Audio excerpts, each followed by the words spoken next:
If you've ever said, "My child is strong, they don't need to talk about feelings," or maybe you thought, "They just need to toughen up and move on," then this conversation is for you. Because one of the biggest myths high-achieving parents believe about emotional development is that strength means not struggling or not allowing self to sit with painful feelings. And the truth is the opposite. As parents, especially ambitious, high-performing parents, we often admire resilience.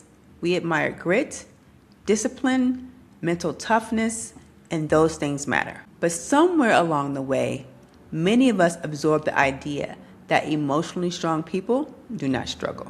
They push through, they compartmentalize, they stay productive, they keep moving. And if we're honest, many executive parents were trained to live that way themselves. You learn, don't let them see you sweat, handle it, stay composed, keep performing. So when your child feels disappointed, anxious, frustrated, embarrassed, or overwhelmed, your instinct may be to help them snap out of it quickly, not because you don't love them, but because discomfort feels dangerous, especially if you believe strong people should not need emotional processing in the first place. But research tells a completely different story. One long-term study examining more than 200 parent-child relationships found that the most successful and emotionally healthy adults were not raised by parents who taught emotional suppression. They were raised by parents who taught emotional awareness. Parents who helped children name emotions, understand emotions, and move through emotion. That's a massive difference because suppression is not the same thing as resilience. Suppression is storage, and stored emotions do not disappear. They compound. A child who learns to suppress disappointment does not magically become stronger. They often become disconnected from how to process disappointment in healthy ways. And years later, that stored emotional pressure can show up as anxiety, depression, perfectionism, acting out anger, fear of failure, people-pleasing, emotional shutdown, or the inability to take healthy risks because mistakes feel catastrophic. This is something we see constantly with high-achieving families. On the outside, the child looks successful. Good grades, responsible, high performer, busy, disciplined. But internally, they may feel enormous pressure, fear of letting people down, fear of not being enough, fear of failure. And because they were taught directly or indirectly that strong people do not struggle, they do not know how to talk about what's happening on the inside. One of the most powerful things the research showed was this: the parents who raised emotionally resilient children modeled emotional processing themselves.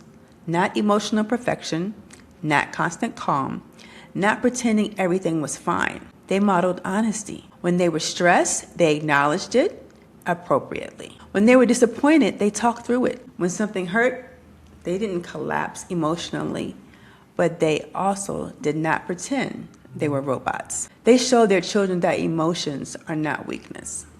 They're information. And that matters deeply because your child is learning emotional habits from watching you far more than from listening to you. This also connects directly to something we talked about earlier in this series, the fix-it instinct. Many high-achieving parents rush to solve emotional discomfort immediately. The second a child feels sadness, frustration, boredom, embarrassment, or failure, we want to eliminate it. We reassure them, we rescue them, we problem solve, we want to smooth things over. But often, underneath that instinct is our own discomfort with emotions. We want quick resolution because we associate negative emotion with danger or dysfunction. But emotions are not problems to eliminate. They are experiences to navigate.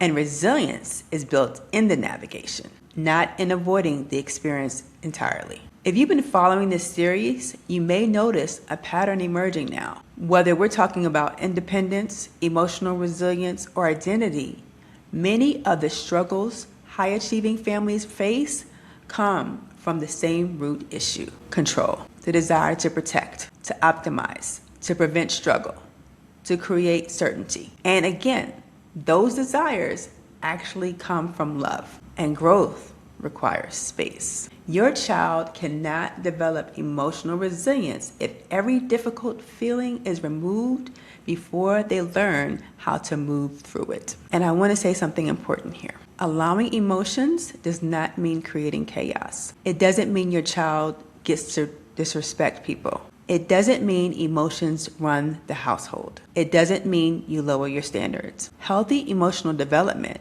is not emotional indulgence. It's emotional awareness. There's a huge difference. You can teach accountability and emotional intelligence at the same time. You can hold boundaries while still validating feelings. You can say, I understand you're disappointed, while you also say, you still need to follow through. That combination is incredibly powerful. Your child does not need you to be unshakable. They need you to be real. They need to see what healthy emotional processing actually looks like. They need to know that struggling sometimes does not make them weak. It makes them human. And when they watch you handle disappointment with honesty, stress with self-awareness, and setbacks with grace, you give them permission to do the same. That is how emotional resilience is built, not through emotional suppression, but through emotional capability. At Explore Growth, Corey and I help parents dismantle these hidden myths and build healthier, more emotionally resilient family cultures. And if you haven't done so already, subscribe to this channel so you can continue to get more guidance and encouragement on your parenting journey. If this conversation resonated with you, check the comments for ways to connect with us. Click the link there to register for your free 15-minute consultation to learn more about our parent coaching services and how we can add elevation to guiding your kids towards success in life and career.